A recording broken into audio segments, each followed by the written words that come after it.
Hello everyone, welcome to the course. In this lecture, I am telling you about basics of Java.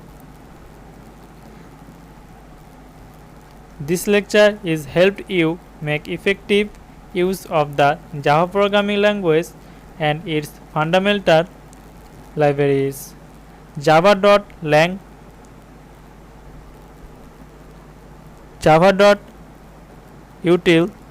and Java.io and subpackages such as Java.util, .concurrent and Java.util.function. Other libraries are discussed from time to time. This lecture consists of 90 items, each of which conveys one rule. The rules capture practices generally held to the beneficial by the best and most experienced programmers. The items are loosely grouped into 11 lectures, each covering on-board aspect of software design. Each item stands on its own more or less. The item and heavily cross reference so you can easily float your own idea. Most items are illustrated with program examples. A key feature of this lecture is that it contains code example illustrating many design patterns and idioms. Where appropriate, they are cross-referenced to the standard reference work in this area. Many items contain one or more program examples illustrating some practice to be avoided. Such examples, sometimes known as anti-patterns, are clearly labeled with a comment such as / never do this !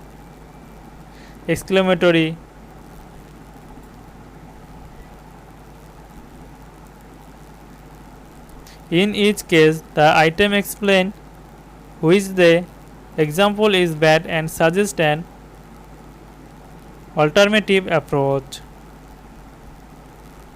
Most of the rules derive from a few fundamental principles.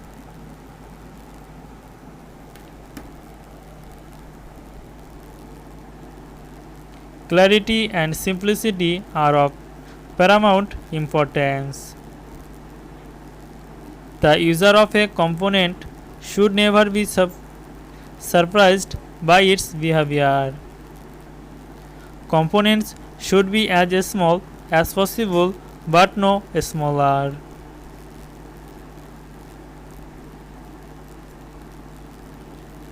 Code should be reused rather than copied.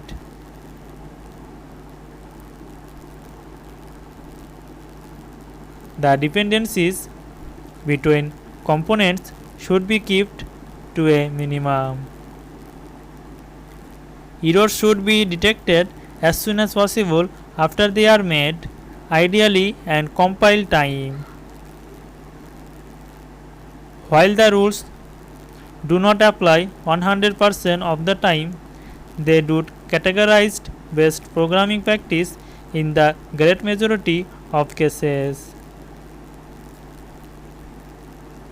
You should not slavishly follow these rules but violate them only occasionally and with good reason. Learning the art of programming, like most other disciplines, consists of first learning the rules and then learning when you break them. This lecture is not about performance. It is about writing programming that are clear, correct, usable, robust, flexible, and maintainable.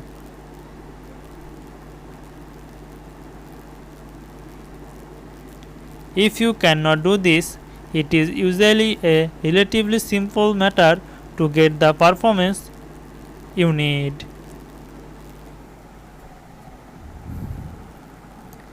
Some items performance concerns, and a few of these items provide performance numbers.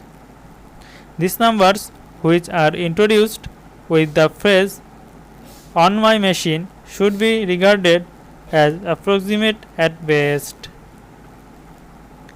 For what it is worth, my machine is an Egin home-built 3.5 GHz quad-core Intel Core i7 with 60 GB.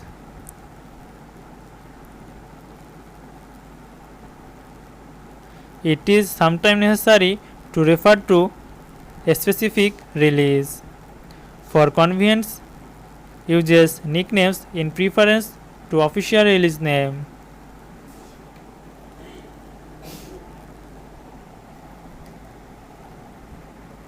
The examples are reasonably complete but favor readability over completeness.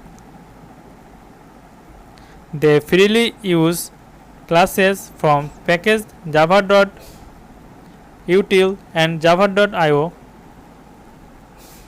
In order to compile example, you may have to add one or more import declarations or other such boilerplate. For the most part, uses technical terms as they are defined in the Java language specification. Java C 8 edition, a few terms deserve a special mention. The language supports 4 kinds of types: interfaces, classes, arrays, and primitives. The first 3 are known as reference types. Class instances and arrays are objects. Primitives value are not.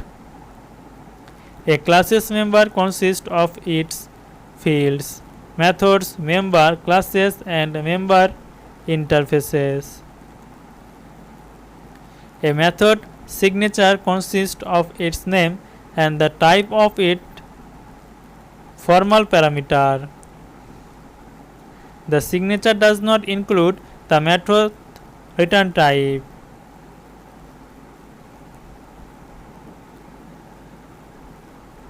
Instead of using the term inheritance of interface, this lecture simply states that a class implements an interface or that one interface extends another. This lecture uses a few technique terms that are not defined in the Java language specification. The term exploit API or simply API refers to the classes, interfaces, constructors, numbers, and serialized forms by which a programmer accesses a class, interface, or package.